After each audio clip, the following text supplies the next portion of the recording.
Este video está patrocinado por Coincheck.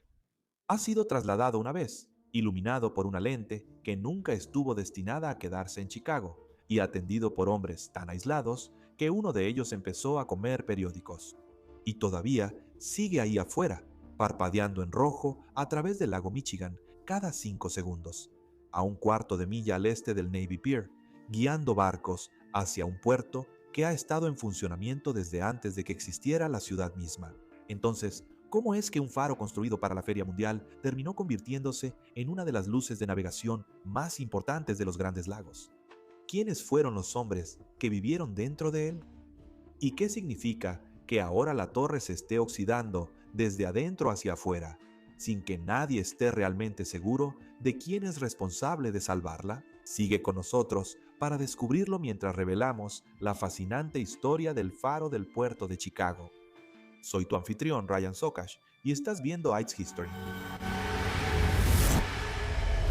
En 1673, el explorador franco-canadiense Louis Joliet y su padre remaban río arriba cuando los guías nativos les mostraron algo extraordinario. Un corto porteo por tierra entre el río Des Plaines y el río Chicago conectaba los Grandes Lagos con toda la cuenca del Mississippi. Este fue realmente un momento eureka. En un solo porteo, una canoa podía pasar del Golfo de México al Atlántico. Joliet entendió de inmediato lo que eso significaba para el comercio. Él escribió que un canal excavado a través de este terreno bajo permitiría la navegación entre los dos grandes sistemas hídricos del continente, aunque Chicago aún no existía y no lo haría hasta dentro de un siglo y medio. Pero la geografía que Joliet describió es la razón por la que la ciudad terminó surgiendo donde lo hizo, y la razón por la que guiar barcos hacia el río Chicago se convertiría en uno de los trabajos más trascendentales de los Grandes Lagos.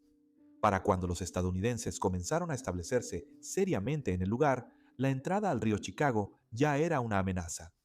Un banco de arena persistente se encontraba en la desembocadura del río, depositado por las corrientes del lago y cambiando constantemente con el clima. Aparentemente, las tropas del cercano fuerte Dearborn eran puestas a trabajar regularmente cavando canales a través de él solo para mantener el acceso abierto, aunque no era fácil.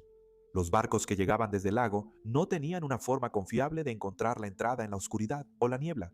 Y esto no era una simple molestia, era una amenaza real para el comercio y para la vida de las personas. Con eso en mente, el Congreso asignó $5,000 para el faro el 3 de marzo de 1831. El contratista Samuel Jackson construyó la torre cerca del fuerte, pero se derrumbó el 30 de octubre de ese mismo año antes de que fuera oficialmente inaugurada. De manera sospechosa, Samuel Jackson afirmó que la torre se había construido sobre arenas movedizas, lo que provocó que se asentara de manera desigual y se cayera. Pero otros creían que simplemente fue un trabajo mal hecho. De cualquier manera, Samuel Jackson fue rápidamente puesto a trabajar de nuevo en la construcción de la torre de reemplazo. El segundo faro se completó en 1832. Tenía una altura de 40 pies y contaba con 4 reflectores de 14 pulgadas montados en una linterna tipo jaula. Samuel Lesby fue nombrado su primer farero, ganando un salario anual de $150. Este no era un puesto cómodo. El salario nunca aumentó en los años siguientes y el puerto estaba perpetuamente en construcción. Y aunque el problema del banco de arena nunca se resolvió realmente hasta entonces, la luz era importante. Para 1837, el teniente de la Marina Heathcote Pendergrass informó oficialmente que el puerto de Chicago constituía, cito, el único lugar de refugio a lo largo de toda la costa occidental del lago Michigan y que ya había salvado muchas vidas. En ese contexto, recomendó que la luz se moviera al final de los muelles, una vez que estuvieran terminados. Este teniente sabía que el puerto se expandiría. Chicago estaba creciendo a un ritmo casi violento. La apertura del canal de Illinois y Michigan en 1848 conectó el lago Michigan directamente con el río Illinois y de ahí al Mississippi, cumpliendo esa visión que Joliet había esbozado casi 2 siglos antes. El canal transformó de inmediato a Chicago en la encrucijada del transporte continental que él había imaginado. Grano, madera y ganado pasaban por el puerto en cantidades que superaban por mucho lo que el antiguo puerto de la ciudad podía manejar. A mediados de la década de 1850, el faro original tenía un problema distinto. La ciudad había crecido a su alrededor. Una descripción publicada en el Democratic Press alrededor de 1857 lo decía claramente, citando: "El faro estaba bien cuando se construyó hace 20 años, pero ahora está rodeado y oculto de la vista del marinero por varios edificios más altos entre él y el lago. Totalmente inútil, pero se enciende puntual y cuidadosamente cada noche". Fin de la cita. En otras palabras, el encargado cuidaba una luz que los barcos ya no podían ver. Aunque el Congreso ya había estado discutiendo sobre los fondos para una nueva luz en el extremo del muelle desde 1859, el debate en el comité ese febrero fue en sí mismo un pequeño drama.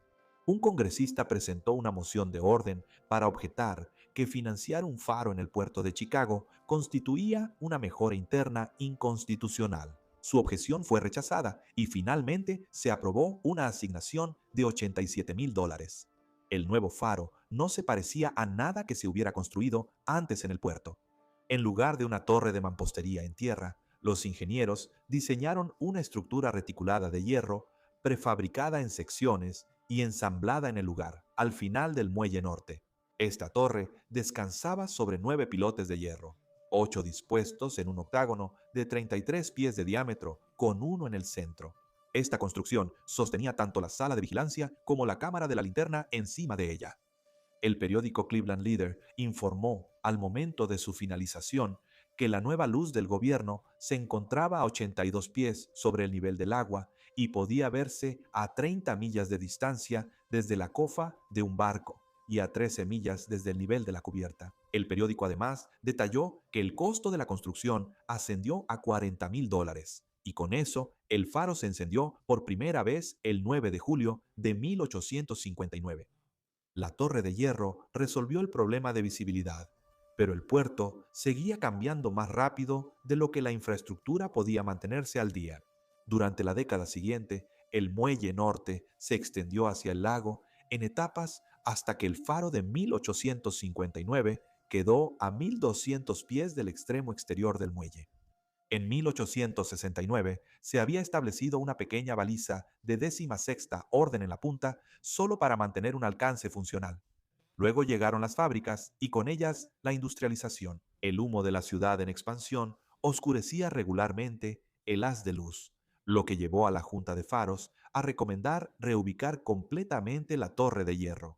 Esta vez 13 millas al norte, hasta Grosse Point en Evanston. En su lugar, se construyó una torre de mampostería en Grosse Point en 1872 que asumió el papel de faro principal de recalada para los barcos que se acercaban a Chicago desde el lago abierto. La torre de hierro permaneció en servicio en el muelle norte, trabajando en conjunto con la nueva baliza. Su vida útil se extendió en este momento debido al gran volumen de tráfico que tenía que ser gestionado. En 1881 se añadió una campana de niebla accionada por maquinaria al extremo del muelle. Para 1885, la Junta de Faros construyó otra torre de estructura abierta en el extremo exterior y trasladó la sala de la linterna y la lente de la antigua baliza a esta nueva torre. Desde ahí se construyó una pasarela elevada para que los encargados pudieran llegar con seguridad a la luz de la punta del muelle durante el mal tiempo, una necesidad práctica en un muelle que rutinariamente es azotado por las furiosas tormentas invernales del lago Michigan. A finales de la década de 1880, Chicago se preparaba para algo más grande que cualquier mejora portuaria que se hubiera hecho antes. Se estaba construyendo un rompeolas de 5,430 pies para encerrar un puerto exterior adecuado, y la Junta de Faros estaba planeando una estructura acorde a esa escala. En su propia evaluación, la Junta calificó el puerto de Chicago como, cito, el más importante de los lagos, con un mayor promedio de llegadas y salidas diarias durante la temporada de navegación que cualquier otro en los Estados Unidos. Y esto no era una forma de alarde cívico, era la conclusión operativa de la agencia federal. También me gustaría señalar que el momento de la construcción del nuevo faro coincidió con la Exposición Mundial Colombina de 1893, y esto no fue una coincidencia. Chicago había ganado el derecho de albergar la Feria Mundial frente a una competencia vigorosa de lugares como Nueva York, Washington y San Luis. Y así, la ciudad estaba gastando a manos llenas para demostrar que merecía el premio. La Junta de Faros, por su parte, aprovechó la ocasión para mostrar sus propios logros de ingeniería, incluyendo una torre de hierro fundido de 111 pies y una colección de lentes. Entre las lentes en exhibición había una de tercer orden fabricada en París, originalmente solicitada para el faro de New Point Loma en San Diego. Esta lente era extraordinaria. De hecho, había participado en la Exposición de París del 89, donde ganó una medalla de oro. Y así, Chicago obtuvo permiso para exhibir el artículo en su camino a California en lugar de enviarlo directamente. La lente presentaba paneles alternados rojos y blancos y representaba, según la Junta de Faros, la mejor ingeniería óptica disponible en cualquier parte del mundo. La exposición fue un éxito rotundo. Atrajo a más de 27 millones de visitantes a Chicago ese verano. Vinieron a ver iluminación eléctrica, espectáculos arquitectónicos y exhibiciones de ingeniería que la mayoría nunca había imaginado. Y como los visitantes de cualquier feria mundial de la época, muchos de ellos se fueron con monedas conmemorativas en sus bolsillos, acuñadas específicamente para la ocasión, que pasaron de mano en mano y en gran parte fueron olvidadas en tan solo una generación. Mientras tanto, el trabajo en el nuevo faro del puerto de Chicago había estado avanzando durante todo 1893. Ya se había hundido un cajón de cimentación el día de Navidad de 1889, ubicada a 100 pies dentro del extremo sureste del nuevo rompeolas. En los años siguientes, se firmaron contratos para la torre de hierro y las calderas de señal de niebla. La base de piedra se completó el 2 de septiembre de 1892 y el trabajo en la superestructura comenzó en marzo de 1893, después de que el Congreso aprobara una asignación final de $15,500. La construcción de la torre finalmente se terminó el 1 de septiembre de 1893. La exposición cerró el 30 de octubre y la coincidencia fue casi perfecta. ¿Recuerdas esa lente que se suponía que debía ir a California? Bueno, se quedó en Chicago, fue instalada en la nueva torre. La Junta de Faros la instaló en la Sala de la Linterna el 15 de noviembre de 1893.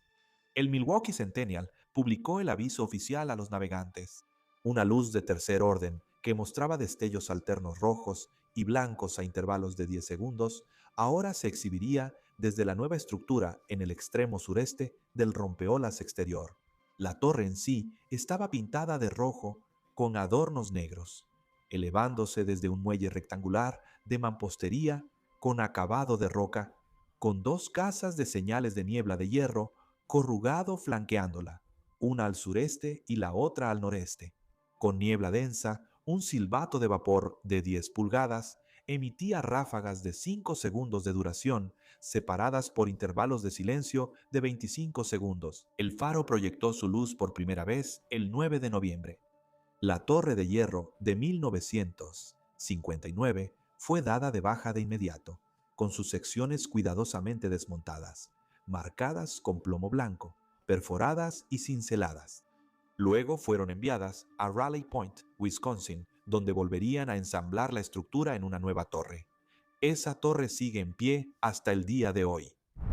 El nuevo faro fue construido para ser habitado. Un calentador de agua caliente conectaba dos radiadores en toda la torre. Dos cisternas en el sótano almacenaban agua potable. En el apogeo de la operación de la estación, 4 guardianes compartían la responsabilidad de todas las ayudas a la navegación en el puerto.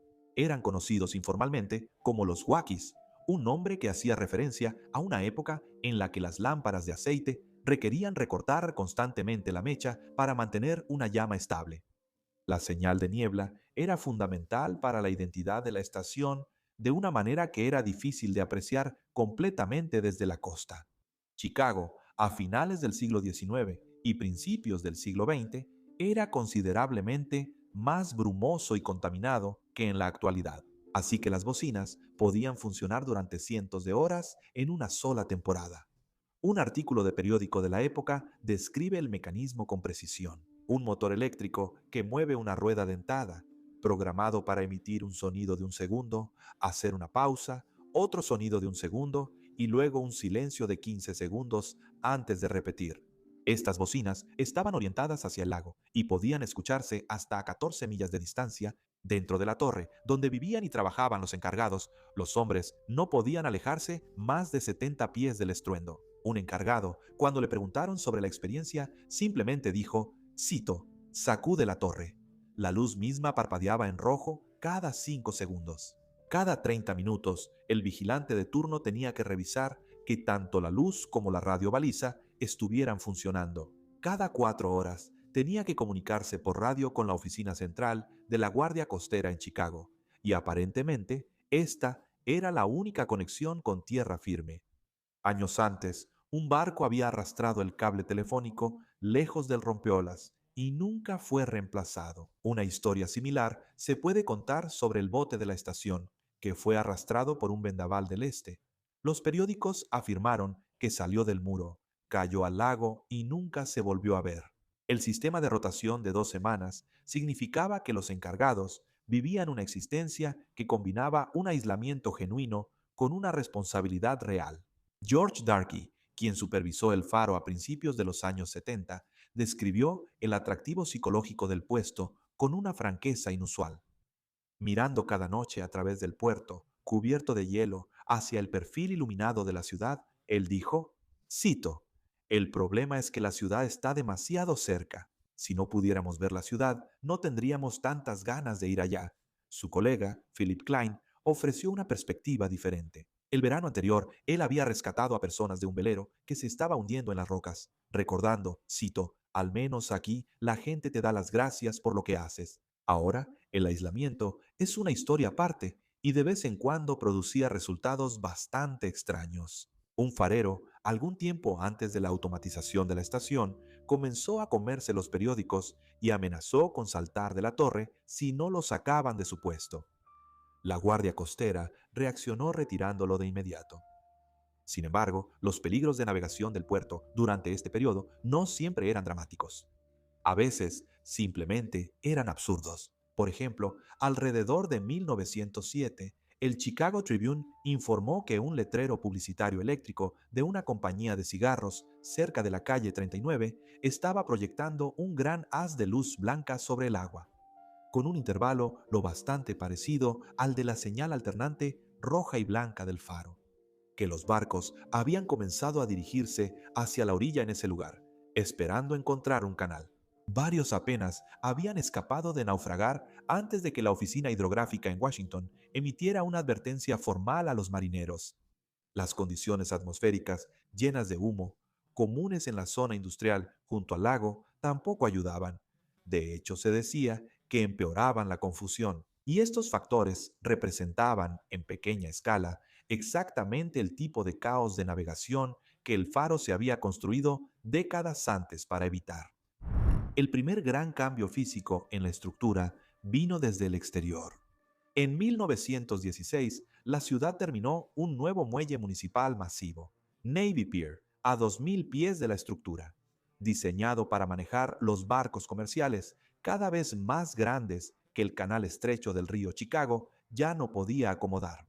Este muelle requería una configuración completamente nueva del puerto exterior, y el faro de 1893, que aún se encontraba cerca de la desembocadura del río, ahora estaba en el lugar equivocado para el puerto que debía servir. Así que, en 1917, el gobierno federal destinó $88,000 para reubicar la torre. Las propuestas selladas fueron abiertas por el inspector del faro el 20 de julio de ese año, especificando una superestructura de concreto para el nuevo cajón, que mediría 44 pies por 65 pies y 21 pies y medio de altura. Los trabajadores desmantelaron la torre, la trasladaron a su nueva base y la reconstruyeron.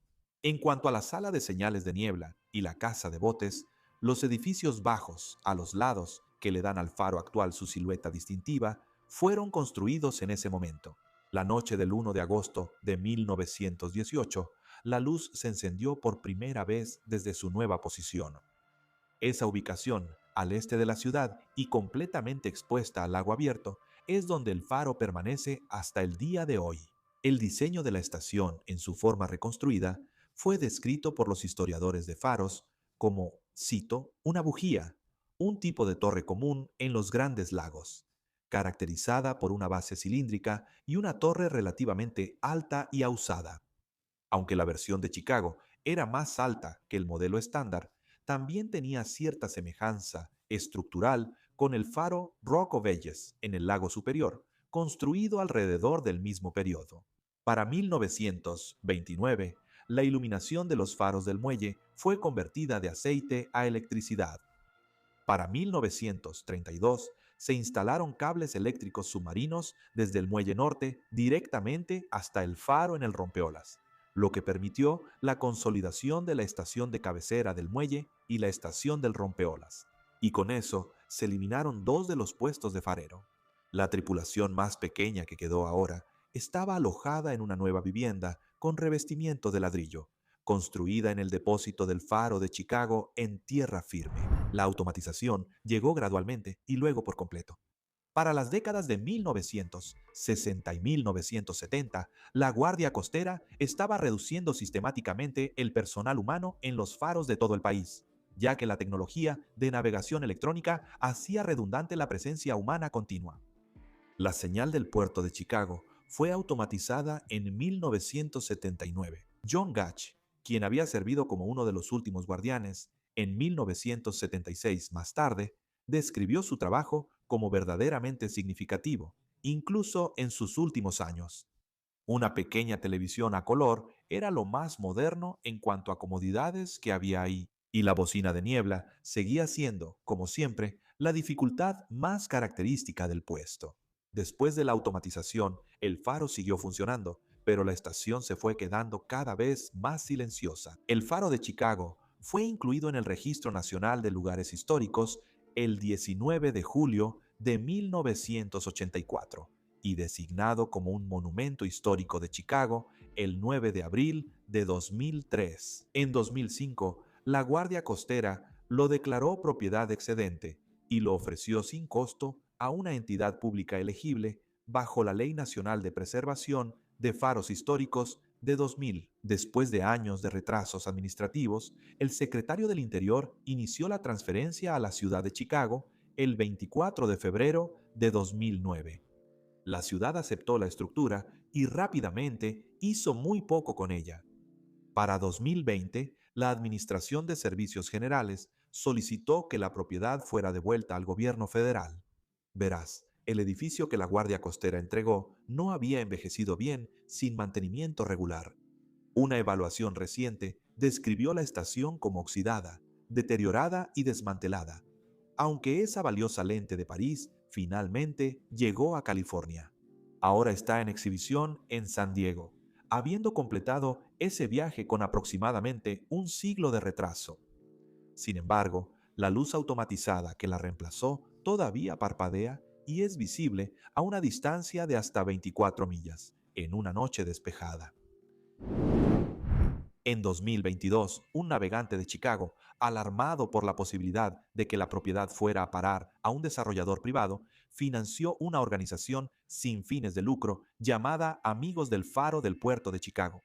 El grupo imaginó la estación restaurada como un centro de visitantes público conectado a un complejo de museos, un lugar donde la gente pudiera caminar por el rompeolas exterior, subir a la torre y mirar hacia el impresionante horizonte de Chicago. Hasta 2023, la organización había presentado una solicitud al Servicio de Parques Nacionales para transferir la propiedad de la ciudad a la organización sin fines de lucro, con un costo estimado de restauración que seguía siendo de aproximadamente 6 millones de dólares. Y yo, por mi parte, realmente espero que tengan éxito con esta misión, ya que incluso en la década de 1950, los fareros de allí sabían que este lugar era especial. Veamos una cita de Wayne Burton, quien declaró a los reporteros de la prensa escrita: "Solo hay un puñado de personas que alguna vez han estado en el faro, y mucho menos trabajado en él. Era especial".